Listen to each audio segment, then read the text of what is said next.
Digital ভারতে fake নিউজের সাথে লড়ে টিভি9 বাংলা। ফ্রড থেকে বাঁচায় কুইক হিল। ডিজিটাল ভারতের ভরসা, ফ্রড থেকে সুরক্ষা।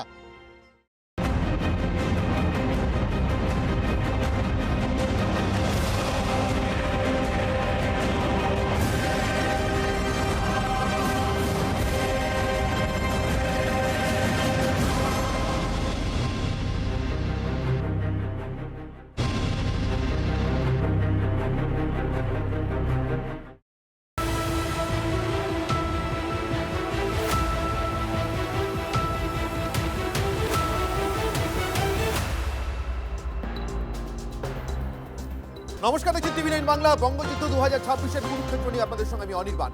প্রশ্ন একটাই, এই কুরুক্ষেত্রের মাঝখানে পড়ে থাকা উলুক খাগড়াদের কুরুক্ষেত্রের যুদ্ধ চলছে তো সিংহাসনের জন্য। এদিকে তৃণমূল, তো ওদিকে বিজেপি, ওদিকে বাম, কংগ্রেস, অনেক রকমের জোট আছে, অনেক রকমের দল আছে।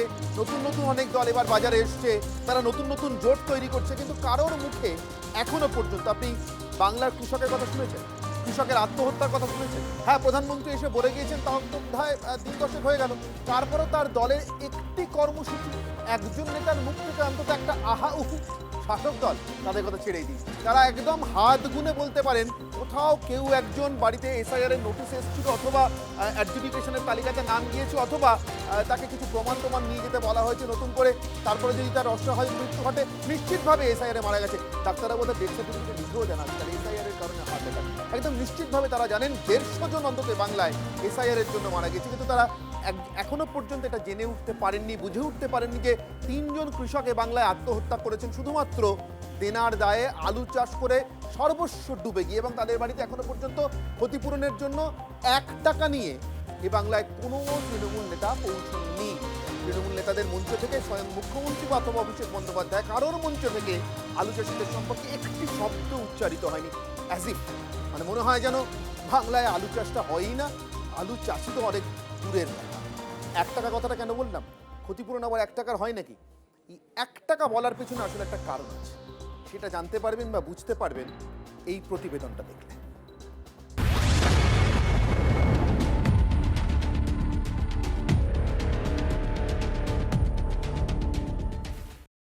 এসআইআর এর লাইন দিতে 220 জন মানুষ মারা গেছেন। স্যার, আপনার ভোটের ইস্যু, কিন্তু দিদি, আলু চাষিদের কি হবে? সোমবার পর্যন্ত হিসেব, গত 12 দিনে 5 জন আলু চাষির অস্বাভাবিক মৃত্যু হয়েছে বাংলায়। স্বজনহারা পরিবারের দাবি, মৃত্যুর কারণ দেনা, আলুর দাম না পাওয়া ও গভীর হতাশা। এই সংকট থেকে মুক্তি পেতে আলু চাষি ও তাদের পরিবারের সদস্যরা আপনাকেই সহায় ভাবছেন। আমাদের আসুক, আমাদের ক্ষতিপূরণ না দিলে আমরা কি করে বাঁচবো? আবেদন তো করতেই হবে, আমাদের উপায় নেই তো, কি করে শোধ করবো? বাচ্চা কাচ্চা আছে, ছেলে বউ আছে, এরা যদি সরকার কাছে কিছু আবেদন করে পায় বা দেয়। চিন্তা করবেন না, আলু চাষিদের তো কৃষি বীমা করা আছে, শস্য বীমা। আপনারা সবাই ক্ষতিপূরণ পাবেন, এটা আগে থেকেই করা আছে। গত 14 মার্চ প্রধানমন্ত্রী মোদী ব্রিগেডের সভায় আলু চাষির অপমৃত্যু ও সমস্যার কথা তুলে ধরেন। किसानों से झूठे वायदे और सरकारी खरीद में घोटाला ही ये टीएमसी सरकार की पहचान बन गया है। সেদিন রাতেই মুখ্যমন্ত্রীর সোশ্যাল মিডিয়া পোস্ট, আলুর ন্যূনতম সহায়ক মূল্য বাড়িয়ে কুইন্টাল পিছু 950 টাকা করা হয়েছে। ছোট আলু চাষিদের জন্য হিমঘরে 30% জায়গা সংরক্ষিত। সূত্রের খবর, চলতি বছরে বাংলায় প্রায় 1.5 কোটি টন আলু উৎপাদন হয়েছে। হিমঘরগুলিতে আলু রাখার ক্ষমতা 82 লক্ষ মেট্রিক টন। সেখানে রাজ্য সরকার কৃষকদের থেকে আলু কিনবে মোট 12 লক্ষ মেট্রিক টন। মমতা বন্দ্যোপাধ্যায় আমাদেরকে নির্দেশ দিয়েছে, আমাদের দপ্তরকে, যে আপনারা যতটা পারেন বাজার থেকে তুলে নিন আলু। সাম্প্রতিক বৃষ্টির পর আরামবাগ মহকুমার একাংশে আলুর 50 কিলোর প্যাকেট বিকোচ্ছে 50 টাকায়। সেখানে মাঠ থেকে হিমঘর পর্যন্ত পৌঁছতেই খরচ আনুমানিক 450 টাকা। এত লোকসানের পর কৃষক খাবেটা কি? আলু চাষিদের অবস্থা দেখে নিজেকেও এত কান্না পাচ্ছে, মনে হচ্ছে যে মানে পাশে থেকে যে কিভাবে তাদের সাহায্য করা যায় তার উত্তর কিছু আমি খুঁজে পাচ্ছি না। অপরের প্ররোচনায় না পড়ে সরকার যে স্কিম নিয়েছে সেই স্কিমে আপনারা সকলেই অংশগ্রহণ করুন, সরকার আপনাদের পাশে রয়েছে। বাংলার শাসক দলের ভোটের ভাষ্যে হিন্দু মুসলমান আছে এসআইআর, আছে বাংলা ও বাঙালির ঐতিহ্য, কিন্তু আলু কি বাংলার ঐতিহ্য নয়? একসময় পর্তুগিজদের হাত ধরে ভারতে আলুর আগমন। সেই ফসলের সৌজন্যেই 1953 সালের 24শে জানুয়ারি স্বাধীন ভারতের প্রথম বাংলার আলু চাষিরা পুরস্কৃত হয়েছিলেন। তার বিবরণে হুগলি জেলার ইতিহাস ও বঙ্গসমাজ গ্রন্থে সুধীর কুমার মিত্র লিখেছিলেন, জানুয়ারির দুপুরে শ্রীরামপুরের ঐতিহাসিক টাউন হলের সামনে অপেক্ষারত ছিলেন কৃষকরা। সেদিন প্রথম পুরস্কারের 400 টাকা পেয়েছিলেন হরিপালের গিরীন্দ্রনাথ সাহা। দ্বিতীয় পুরস্কার 250 টাকা পেয়েছিলেন চণ্ডীতলার বনমালীপুরের দুকরি ঘোষ। তৃতীয় পুরস্কার 150 টাকা পেয়েছিলেন শ্রীরামপুরের সুবল চন্দ্র বারুই। সেই বাংলার আলু চাষিদের বাঁচা মরাতেও আজ শাসক দলের কিছু এসে যায় না। এই শাসককে নিয়ে কৃষকদের কিছু এসে যায়। Bureau report, TV9 Bangla. মা কি ছিলেন, মা কি হইয়াছে দেখলেন, মানে বাংলার কৃষকরা কি ছিলেন আর কি হয়েছে দেখতে পেলেন চোখের সামনে। কাল বাংলার ঘরে ঘরে অন্নপূর্ণা পুজো। অন্নপূর্ণা, বাংলার অন্নদাতার পাত খালি। আমার সঙ্গে উপস্থিত অতিথিদের সঙ্গে আপনাদের পরিচয় করাবো, কিন্তু তার আগে আরও একবার আমাদের আজকের বিষয়, আজকের ইস্যু। আপনাদের বলেছি এর আগে যে এসআইআরে কতজন মানুষের মৃত্যু হয়েছে, মানে এসআইআরের জন্য তৃণমূল সংখ্যা ধরে জানে, কিন্তু আলু চাষে ক্ষতিগ্রস্ত হয়ে কতজন কৃষকের মৃত্যু হয়েছে। মৃত্যু, কৃষক, আলু চাষি, তৃণমূলের ডিকশনারিতেই বোধহয় সম্ভবত নেই শব্দগুলো। আমাদের আজকের বিষয় ভোটার তৃণমূল, তোমার রাজ্যে কৃষক নাই। মানিক বন্দ্যোপাধ্যায়ের কাছে, শ্রদ্ধেয় সাহিত্যিক মানিক বন্দ্যোপাধ্যায়ের কাছে ঋণ স্বীকার করেই আজকে ঠিক এভাবেই প্রশ্নটা রেখেছে আজকের বিতর্কে। ওই কুসুম কুসুম, শরীর শরীর কুসুম, তোমার মন নাই। ভোটার তৃণমূল, তোমার রাজ্যে কৃষক নাই। শুধু ভোটার দেখতে পাও চারিদিকে। এসআইআরের মৃত্যু। আমার সঙ্গে উপস্থিত যে অতিথিরা, তাদের সঙ্গে আপনাদের একে একে পরিচয় করে দিই। আমার একদম বাঁদিকে রয়েছেন শুভম বন্দ্যোপাধ্যায়, সিপিআই এর পক্ষ থেকে। আমার ঠিক বাঁদিকে অঙ্কন দত্ত, বিজেপির পক্ষ থেকে। ঠিক ডান দিকে সুদীপ রাহা, তৃণমূল কংগ্রেসের পক্ষ থেকে। আমার একেবারে ডান দিকে অধ্যাপক ঝন্টু বড়াইক, রাজনৈতিক বিশ্লেষক। এবং আমার সঙ্গে যোগ দিয়েছেন আজ একজন কৃষক, সুশীল মালিক, পূর্ব বর্ধমান থেকে। সুশীলবাবু, আপনাকেও স্বাগত আমার অন্য অতিথিদের সঙ্গেই। আমি শুরু করব আজকে সুদীপ আপনার কাছ থেকে, যেহেতু প্রশ্নটা তৃণমূলকে। তৃণমূল, তোমার রাজ্যে কৃষক নাই। সুদীপ, আপনার 1 মিনিট। দেখুন, আমরা প্রথমেই বলি যে বিপত্তি রাজবংশীর পরিবারের পাশে আমরা সকলে রয়েছি। আমাদের দল রয়েছে, মমতা বন্দ্যোপাধ্যায়, অভিষেক বন্দ্যোপাধ্যায় রয়েছেন। এবং সবচেয়ে বড় কথা যে এরকম একটা দুর্ভাগ্যজনক ঘটনা আর একটাও না ঘটুক এই রাজ্যে, সেটা আমরা চাই। আপনারা যে কটা প্রতিবেদন দেখালেন, যে কটা ঘটনার কথা বললেন, আমরা বলছি বাংলায় এই ঘটনার সংখ্যা অনেক অনেক অনেক কম। এবং যাতে আর কোনো ঘটনা না ঘটে তার জন্যে বাংলার শস্য বীমা রাজ্যের মুখ্যমন্ত্রী মমতা বন্দ্যোপাধ্যায় তিনি চালু করেছেন। এবং আপনাদের মাধ্যমে, দায়িত্বশীল মিডিয়ার মাধ্যমে আমরা বাংলার কৃষকদের কাছে বলতে চাই যে আপনারা এমন কোনো সিদ্ধান্ত নেবেন না যার জন্যে বাংলার কৃষকদের মর্যাদা হানি হয়। এবং আমরা বলছি যে রাজ্য সরকার আপনাদের দায়িত্ব নিয়েছে। কোনোবার এমন হতেই পারে যে আপনার জমিতে আপনার ফসল নষ্ট হয়েছে, কিন্তু রাজ্য সরকারের দায় নিয়ে যাতে আপনাকে ক্ষতির সম্মুখীন না হতে হয় তার জন্য বাংলার শস্য বীমা এই প্রকল্পের আওতায় আপনি রয়েছেন এবং রাজ্যের সরকার এই ক্ষতিপূরণের ব্যবস্থা করবে। কিন্তু আপনি পুরো বিষয়টাকে নিয়ে তৃণমূল কংগ্রেসের ঘাড়ে ঠেলবার আগে যারা প্রশ্নের আঙুলটা তুলছে আমি একটু স্মরণ করিয়ে দেব। আপনি মহারাষ্ট্রের খতিয়ানটা যদি একটু দিতেন, আপনি যদি দেখেন 2024 সালে এই মহারাষ্ট্রে কৃষক মৃত্যুর সংখ্যা প্রায় 1600 ছাড়িয়েছে। 2025 সালে সেই সংখ্যাটা প্রায় 1000। এখানে যে ঘটনা ঘটেছে অবশ্যই সেই ঘটনা স্পোরাডিক, বিক্ষিপ্ত, এবং যাতে আর একটা ঘটনাও না ঘটে তার জন্য বাংলার সরকার সচেষ্ট রয়েছে। কিন্তু 2011 সাল 14 সাল থেকে যে প্রতিশ্রুতি দেশের প্রধানমন্ত্রী প্রতিটি নির্বাচনী জনসভা থেকে দিয়ে এসেছেন, সেখানে বিজেপির সরকার কি করেছে তার হিসেবটা আমরা জানতে চাই। এবং আমরা স্মরণ করিয়ে দেব যে এই বাংলার কৃষকদের খেটে খাওয়া মানুষের 100 দিনের কাজের টাকা সুপ্রিম কোর্টের রায় থাকা সত্ত্বেও এই দিল্লির জমিদাররা কিন্তু আটকে রেখেছে। বাংলা তার বিরুদ্ধে লড়ছে। বেশ, অঙ্কন, আপনার সময় শুরু হচ্ছে 1 মিনিট। দেখুন, পশ্চিমবঙ্গের কৃষকরা মমতা ব্যানার্জির ভাওতাবাজি এবং নৈরাজ্যের শিকার। মমতা বন্দ্যোপাধ্যায় নিজেকে যতটাই কৃষক দরদি বলে নিজেকে তুলে ধরার চেষ্টা করুন না কেন, মমতা বন্দ্যোপাধ্যায়ের আমলে যে কৃষকদের সর্বনাশ বাংলায় হয়েছে সেটা যে কোনো চাষিকে আপনি দেখতে পাবেন। আলু চাষে আমাদের যে দৈন্যদশা আপনি দেখছেন, ধান উৎপাদনে একসময় আমরা 1 নম্বর স্থানে ছিলাম দেশের, আজকে 4র্থ স্থানে নেমে এসেছি। পেঁয়াজ চাষিরা আত্মহত্যা করছে। এখানে মহারাষ্ট্রের কথা তুলে ধরা হচ্ছে। মহারাষ্ট্রের যে প্রাকৃতিক চ্যালেঞ্জগুলো রয়েছে কৃষির সাথে, সেই চ্যালেঞ্জগুলো কিন্তু ঈশ্বরের কৃপায় পশ্চিমবঙ্গের চাষি বা পশ্চিমবঙ্গের যে মানচিত্র বা ভৌগোলিক পরিস্থিতি সেখানে নেই আমাদের। এখানে কিন্তু সম্পূর্ণ সরকারের ব্যর্থতা রয়েছে।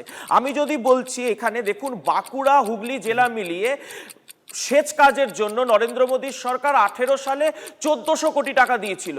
1200 কোটি টাকা ফিরে চলে গেল কেন্দ্রের কাছে, কারণ কাজ হলো না। 14টা প্রকল্প রয়েছে মানে কৃষক এবং ক্ষেত মজুরদের জন্য কেন্দ্র সরকারের। 6টা প্রকল্প, ফসল বীমা যোজনা থেকে শুরু করে বিভিন্ন প্রকল্প চালুই হতে দেয়নি এই রাজ্যের সরকার, কিনা শস্য বীমা রয়েছে। সব থেকে ইন্টারেস্টিং কথা, এখানে মুখ্যমন্ত্রীর আপনি বাইকটা চালালেন, মুখ্যমন্ত্রী শস্য বীমা যোজনার কথা বললো। 2011 থেকে 2024 পর্যন্ত রাজ্য সরকারের আরটিআই এর থেকে পাওয়া তথ্য অনুযায়ী 6 লাখ কৃষক শস্য বীমা যোজনায় কিন্তু অ্যাপ্লিকেশন জমা দিয়েছে যাতে তারা ক্ষতিপূরণ পান, কিন্তু তারা পাননি। অর্থাৎ মমতা ব্যানার্জি কি পরিমাণে ভাওতাবাজি দিচ্ছেন এবং মমতা ব্যানার্জির দৌলতে আজ কৃষকদের যে সর্বনাশ হচ্ছে সেটা আমরা চোখের সামনে দেখতে পাচ্ছি। বেশ, সময় শেষ হয়েছে। আমি শুভম আপনার কাছে আসবো, আপনার 1 মিনিট। প্রথম হচ্ছে 2014 সালে তৃণমূল সরকার সুফল বাংলা প্রকল্প নিয়ে এসেছিল, কিন্তু তা শুধু কলকাতা এবং জেলার সদরগুলোতেই সীমাবদ্ধ থেকে গেছে। কয়েক কোটি কৃষক আমাদের রাজ্যে রয়েছে যারা সুফল বাংলার স্টলই কোনোদিন দেখেনি, এবং সুফল বাংলার স্টল থেকে সবজি বিক্রি করা সরাসরি, যে জন্য সুফল বাংলা করা হয়েছিল, তার সুবিধাও কোটি কোটি কৃষক রাজ্যে নিতে পারছে না। দ্বিতীয়ত হচ্ছে যে 2019 সালের যে শস্য বীমা, সেই শস্য বীমার ক্ষেত্রেও দেখা গেছে একটা হচ্ছে আবেদন করার পরে বছর ঘুরে যায়, বছর পরে গিয়ে কৃষক জানতে পারে যে তার আবেদন বাতিল হয়ে গেছে, কৃষকের কাছে খবর পর্যন্ত আসে না। দ্বিতীয়ত এরকম হয়েছে যে অ্যামাউন্ট, তার জন্য যে ফসল নষ্ট হয়েছে এবং তার যে মূল্য নির্ধারণ করা হয়েছে, সেটা প্রকৃত যে ফসল নির্ধারণ, তার কোনো কোনো ক্ষেত্রে দেখা গেছে 10% বা 20%, এবং বহু ক্ষেত্রে এরকম হয়েছে যে মূল যে ক্ষতি তার কাছাকাছি ক্ষতি কৃষক পায়নি, এবং পেতে পেতে 1 বছর 1.5 বছর হয়ে গেছে। তার যে কৃষকের যে ঋণ, সেই ঋণ শোধ করার সময় চলে এসছে, কিন্তু সে শস্য বীমা থেকে টাকা পায়নি। দ্বিতীয় কথা হচ্ছে, আজকে এটা সত্যি শুধু মহারাষ্ট্র নয়, মহারাষ্ট্র, ছত্তিশগড়, কর্ণাটক, মধ্যপ্রদেশ, বিজেপি শাসিত রাজ্যগুলোতেই কৃষক আত্মহত্যার পরিমাণ সর্বোচ্চ, এবং বিজেপি এখন নেই, 2008 থেকে 2013 ছিল, এবং তারপর 2023 অব্দি ছিল, 18 থেকে 23 অব্দি ছিল। বিজেপির শাসনে সর্বাধিক কৃষক কর্ণাটকে আত্মহত্যা করেছে। এবং তার থেকে বড় কথা হচ্ছে, বিজেপি ঘনিষ্ঠ আদানি, আম্বানি, মেহুল চোকসি, এরা যে পরিমাণ টাকা এদের ব্যাংক থেকে মকুব করা হয়েছে, তার মোট পরিমাণ হচ্ছে 24 লক্ষ কোটি টাকা। এখানে বিজেপি শাসিত রাজ্যে কয়েক হাজার টাকার জন্য কৃষকরা আত্মহত্যা করছে, আর বিজেপি ঘনিষ্ঠ আম্বানি আদানিদের 24 লক্ষ কোটি টাকা মকুব করা হয়েছে। বেশ, আমি এবার যাই সেই কৃষকের কাছে, আমাদের সেই অন্নদাতার কাছে, অন্নদাতাদের মধ্যে একজনের কাছে, যারা আসলে জানেন তাদের জ্বালাটা কি। তারা বিজেপি, সিপিএম, তৃণমূল এই সমস্ত কিছু হওয়ার আগে আপনার আমার মতোই বাড়িতে একজন দায়িত্বশীল পিতা বা স্বামী, যাকে সংসারটা চালাতে হয়, আর সেই সংসার চালাতে গিয়ে করা আলু চাষের হিসেবের খতিয়ানটা ঠিক এখন এরকম। ধরুন আপনি আমি কলকাতা শহরে বসে আলু কিনি এখন ন্যূনতম 12 টাকা কেজি, আর কৃষকরা আলুটা বেচছেন এখন 50 কেজি 50 টাকায়, মানে কেজি প্রতি 1 টাকা। মাঝের 11 টাকা খায় কে? আর যেই হোক, কৃষক তো খান না, খেতে পান না, অভাবে বিক্রি করেন, বস্তা প্রতি অন্তত 350 টাকা ক্ষতিতে, কোথাও কোথাও তার চেয়ে অনেক বেশি। আমার সঙ্গে রয়েছেন সুশীল মালিক, বাকিটা তিনি বলবেন। সুশীলবাবু, আপনার 1 মিনিট সময় শুরুতে, পরে নিশ্চয়ই আপনার কাছে আরও বেশি করে যাব, কথা বলবো। আপনাদের কি অবস্থা এখন?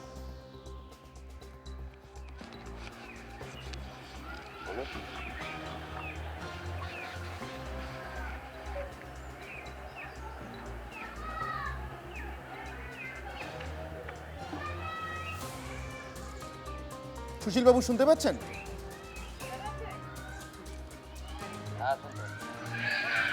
কি অবস্থা আপনাদের যদি বলেন।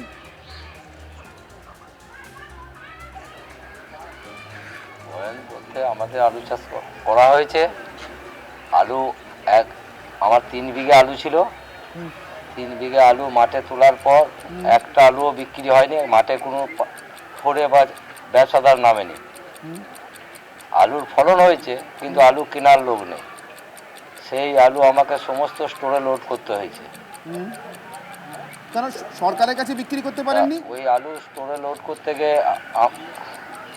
সরকারের কোনো বিক্রির প্রপোজাল এখানে আসেও না, আর বিক্রি হয়ও না।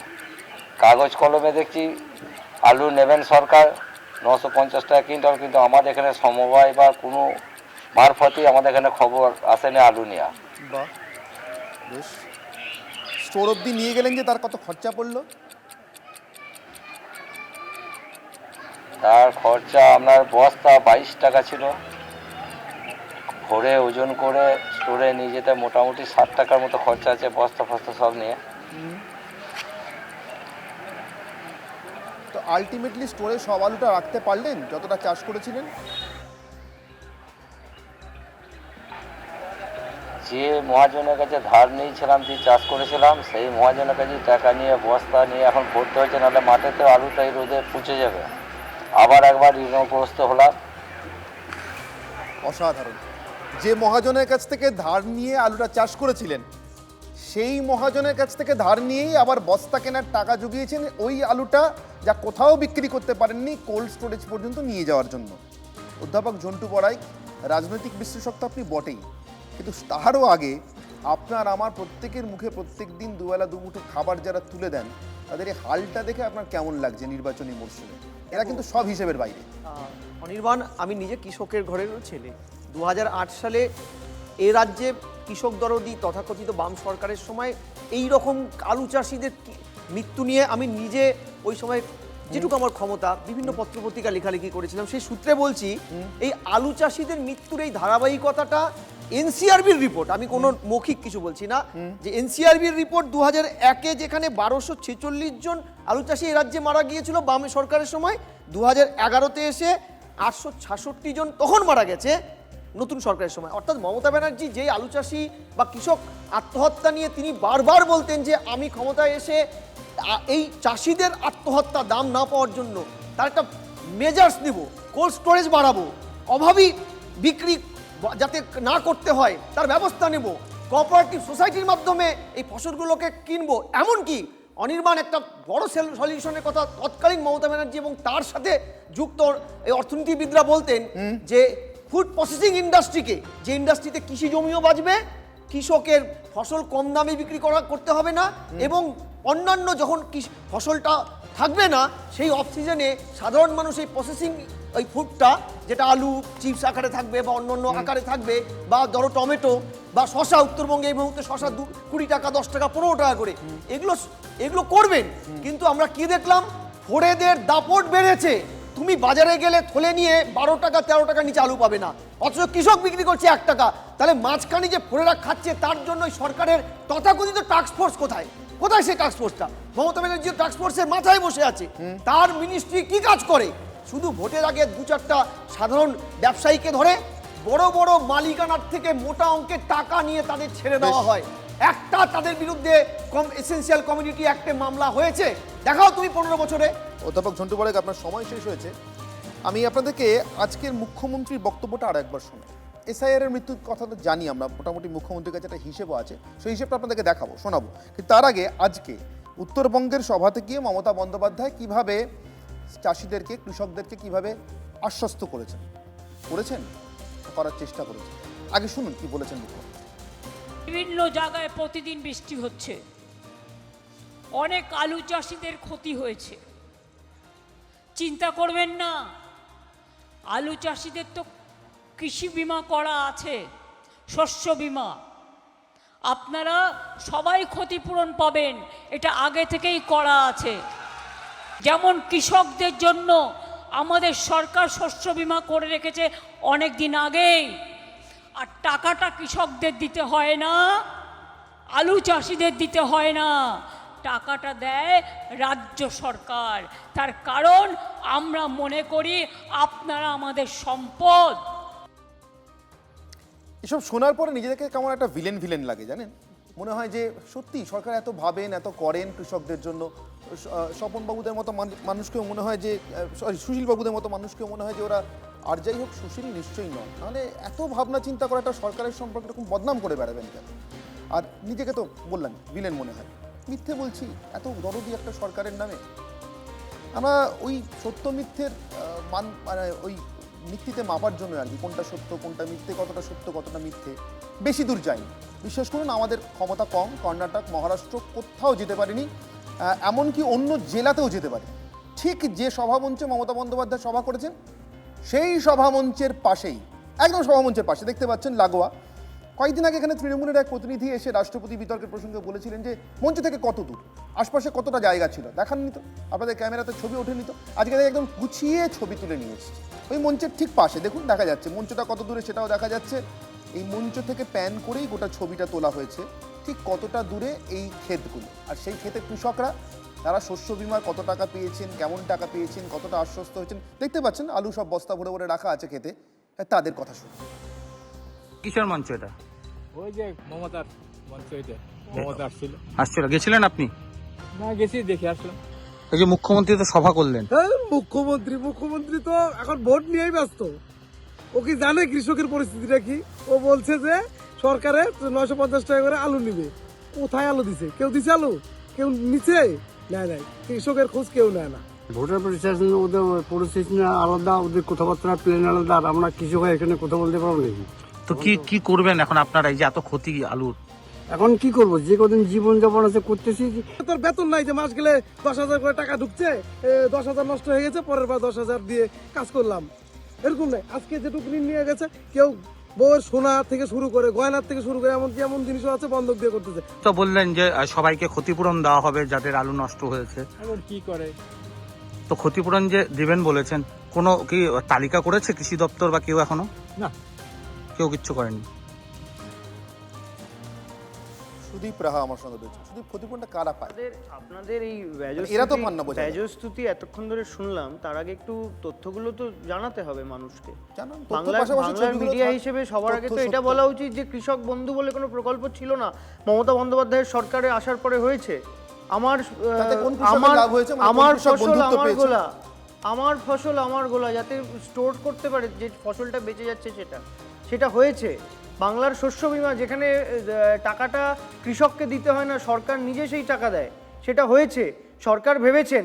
আর এই পরিস্থিতিতে যখন এই ঘটনাগুলো ঘটছে, বাংলায় তো সুপার ইমার্জেন্সি চালু করে রেখেছে নির্বাচন কমিশন। যে টাস্ক ফোর্স মমতা বন্দ্যোপাধ্যায় করে দিয়ে গেলেন, সেই টাস্ক ফোর্স কাজ করবে কি করে? আপনার কত অফিসার লাস্ট 10 দিনে বদল হয়েছে, এর দায়িত্ব কে নেবে?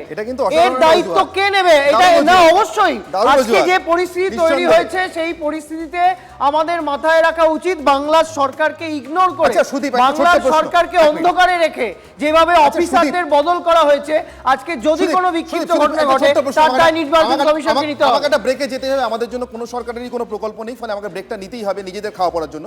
তার আগে একটা ছোট্ট প্রশ্ন, আচ্ছা যদি এসআইআর এর জন্য এবং নির্বাচন কমিশনের জন্যই কৃষকদের মৃত্যু হয়ে থাকে, মুখ্যমন্ত্রী বলছেন, কি বলছেন একবার শোনাচ্ছি চট করে। মুখ্যমন্ত্রী এসআইআর এর মৃত্যুর খতিয়ানটা চট করে আপনারা শুনিনি আপনারা। এসআইআর এর লাইন দিতে দিতে 220 জন মানুষ মারা গেছেন। আজকে তাদের আত্মা কাঁদছে। বিজেপি জেনে রেখো, আজ তারা জবাব নেবে। তোমাদের কাছে জবাব চাই, জবাব তোমাদের দিতে হবে। সুদীপ, একটা ছোট্ট প্রশ্ন, তাহলে নির্বাচন কমিশন এবং এসআইআর কে দোষী করেও তাই সই, কাল থেকে ফিগারটা 220 প্লাস 3 মানে 223 বলবেন, মানে তিনজন কৃষককে জুড়ে নেবেন? আমি দোষী, আমি পরিস্থিতির কথা বলছি। এসআইআর এর বিষয়ে 220 এবং তারপরে আজকে যে পরিস্থিতি তৈরি হলো, সরকারের এতগুলো স্কিম থাকা সত্ত্বেও আমরা আপনাদের মাধ্যমে এই মৃত্যু নিয়ে রাজনীতি করবার আগে সবার প্রথম বাংলার কৃষকদের কাছে আবেদন করুন যাতে কেউ এই অসাধারণ দেখুন এসআইআর এ 220 জনের মৃত্যু, এসআইআর এ 220 জনের মৃত্যু, এটা নিয়ে রাজনীতি হচ্ছে না। কিন্তু এই 220 সঙ্গে মাত্র 3 জন কৃষকের নাম আমি অ্যাড করতে বলেছি। 3 জন কৃষকের নাম আমি জুড়তে বলেছি, যারা নাকি এই এসআইআর আর নির্বাচন কমিশনের সুপার এমার্জেন্সির জন্য ফসলের দাম না পেয়ে মারা গেছেন বলে সুদীপরা বলছেন। তারা তাতে জুড়তে রাজি নন, বলছেন সেটা রাজনীতি হয়ে যায়। তৃণমূল কংগ্রেসের পক্ষ থেকে যে প্রতিনিধি রয়েছেন আমাদের এখানে আজকে, সুদীপ রাহা, সুদীপ বলছিলেন বড় বড় প্রকল্পগুলোর নাম। আমি আরেকবার আপনাদেরকে মনে করি যে কৃষক বন্ধু, মাটি তীর্থ, শস্য বীমা প্রকল্পের তালিকা গাল ভরা। এত কিছুর পরেও চাষির পেট ভরল কি? আলু নিয়ে এবার যেমন চাষি মহাবিপদে, আলু একা নয়, কেন সার্বিকভাবে অন্নদাতাদের কথা বলেছি এবার বুঝতে পারি। তেমনই বিপদে লঙ্কা চাষিদের হাল। সরকারের ভূমিকার বাপ্পান্ত করে ঝাল মেটাচ্ছেন চাষিরা, কিন্তু তাতে আলটিমেটলি পেট ভরবে কি? আমরা তো জানি ঝাল মানে লঙ্কাটা ভাতে মাখতে গেলেও ভাতটা লাগে। চাষির বাড়িতে ভাত আসবে কোন পথে? উত্তর আছে। এখন দেখে আরেকটি বক্তব্য শোনা। এমনিতে তৃণমূল কংগ্রেস সরকারে অত্যন্ত ভদ্রলোক বলে তিনি পরিচিত, কিন্তু তাকেও, তার মুখ থেকেও এসব কথা বলতে হচ্ছে বা তাকে দিয়ে এসব বলাতে হচ্ছে। এই অভিজ্ঞতা অবশ্য আমাদের আগেও আছে, সে কথায় পরে আসবে। শোভনদেব চট্টোপাধ্যায় বক্তব্য। আমি জানি না কে সত্যি সত্যি কেউ আত্মহত্যা করে কোন কারণে করেছে আমি এখনো জানি না, কিন্তু পেপারে সব সত্যি কথা বেরোচ্ছে না, সব সত্যি বেরোচ্ছে না। আমরা অলরেডি মমতা বন্দ্যোপাধ্যায় আমাদেরকে নির্দেশ দিয়েছে, আমাদের দপ্তরকে, যে আপনারা যতটা পারেন বাজার থেকে তুলে নিন আলু। এইটা করে গতবার আমরা সাকসেসফুল হয়েছিলাম, এবারও মাঠ থেকে তুলে নিয়ে আলু, তারপরে সে আলুর বস্তা নিয়ে ক্ষেতের উপরে দুপা ছড়িয়ে বসে থাকবেন। আপনাদের তো তেমনটাই অবস্থা। শুধু আলু নয়, লঙ্কা চাষিদেরও। সুদীপ, অন্ধ্রপ্রদেশ গুন্টুরের ছবি দেখাচ্ছিলাম একটু আগে আমাদের এই প্রতিবেদনে। ডাবল ইঞ্জিন সরকার নয়, হ্যাঁ এটা ঠিক যে বিজেপির সহযোগী এই মুহূর্তে নারা লোকেশ চন্দ্রবাবু নাইডুদের সরকার, কিন্তু শুধুমাত্র তার জন্যই ওখানকার লঙ্কা চাষিরা ডলারের উপার্জনের কথা ভাববেন আর বাংলার লঙ্কা চাষিরা মাথায় হাত দিয়ে বসে থাকবেন? না, ডেফিনেটলি বসে থাকবেন না। আমি বলছি যে পরিস্থিতি বাংলার চাষিদের ছিল, সেখান থেকে বিগত 15 বছরে মমতা বন্দ্যোপাধ্যায়ের সরকার যে কাজ করেছে সে কাজ নজিরবিহীন। আপনাদের ভালো লাগুক, খারাপ লাগুক, ব্যয়স্তুতি থাকুক, বাংলার সরকারের কৃষকদের জন্য যে প্রকল্প, যে পরিকল্পনা, সেই পরিকল্পনায় কৃষকরা আগের অবস্থা থেকে অনেক রিলিফ পেয়েছেন, এ কথা সত্য। এবং আপনাদের এটা মানতে হবে যে কৃষক বন্ধু প্রকল্পের মাধ্যমে আমি আপনাদের বলি যে এই সরকার 27,016 কোটি টাকা 2019 সালে 1,10,00,000 কৃষকের জন্য সরাসরি, কোনো ফোড়ে দালাল কারোর মাধ্যমে নয়, একেবারে সরাসরি ব্যাংক অ্যাকাউন্টে সেই টাকা দিয়েছে এই বাংলার সরকার। খারিফ মরশুমে 1,10,00,000 কৃষকের জন্য 2,930 কোটি টাকা দিয়েছে এই বাংলার সরকার। এবং 2011 সালে আমাদের সরকারের কৃষি খাতে ব্যয় 9.16 গুণ।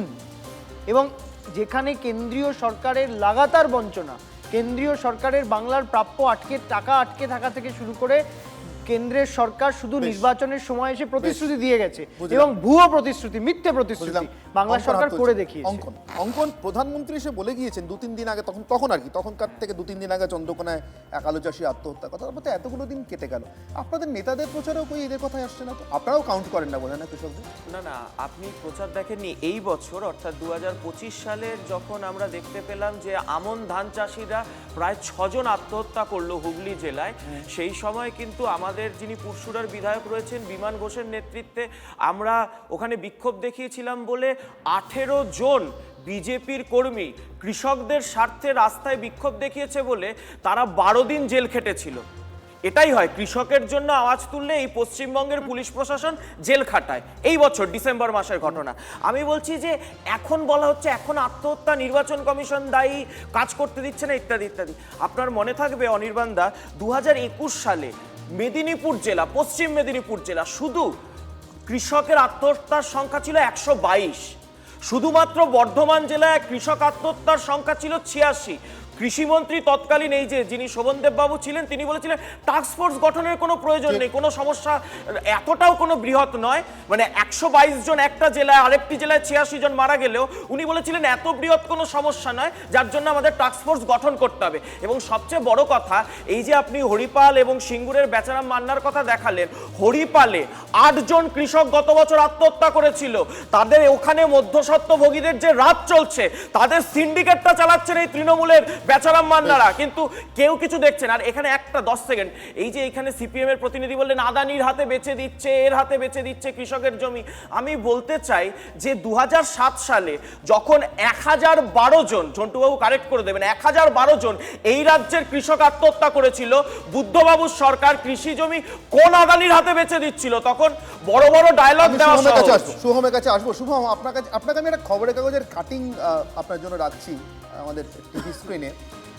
ইন্টারেস্টিংলি এই নিবন্ধটা উত্তরবঙ্গ সংবাদে অধ্যাপক ঝন্টু বড়াইকেরই লেখা, তবে তারিখটা আজকের নয়, এটা 2008 সালের একটা নিবন্ধ, তখন আপনারা ক্ষমতায় ছিলেন। আমি জানি পয়সা আমি আপনাদেরকেই বড় শরিক মানি, ফলে ছোট শরিকের অনেক কাজের দায় আপনাদেরকে বহন করতে হয়। যেমন একটু আগে মুখ ফসকি অঙ্কন আপনাকে সিপিএম বলে ফেললেন, আসলে আপনি সিপিআই।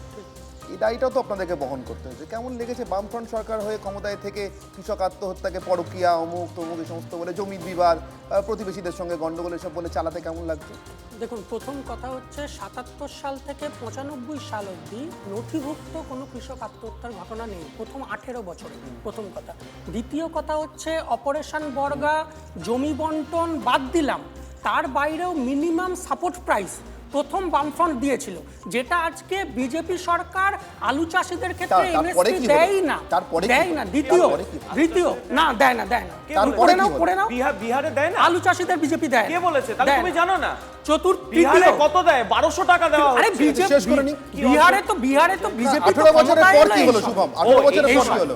এই সব জেডিইউ সরকার ছিল। আজও যে আপনারা বিজেপি সরকার কি করে হলো? ওটা জেডিইউ সরকার ছিল। শুভম, আজও যে আপনারা গিয়ে কৃষকদের পাশে দাঁড়াতে পারেন না, শুভম, আজও যে আপনারা গিয়ে কৃষকদের সামনে দাঁড়াতে পারেন না, তার কারণ কি এটা নয় এই 18 বছরের পর থেকে এই আত্মহত্যা অস্বীকার আপনাদের ট্র্যাডিশন ছিল? আমাকে বলার সময় একটু শেষ করতে দাও, তারপর তোমার প্রশ্নের উত্তর দেবো। একটা উত্তর দিলাম, আরেকটা আমি উত্তর দেবো তোমায়।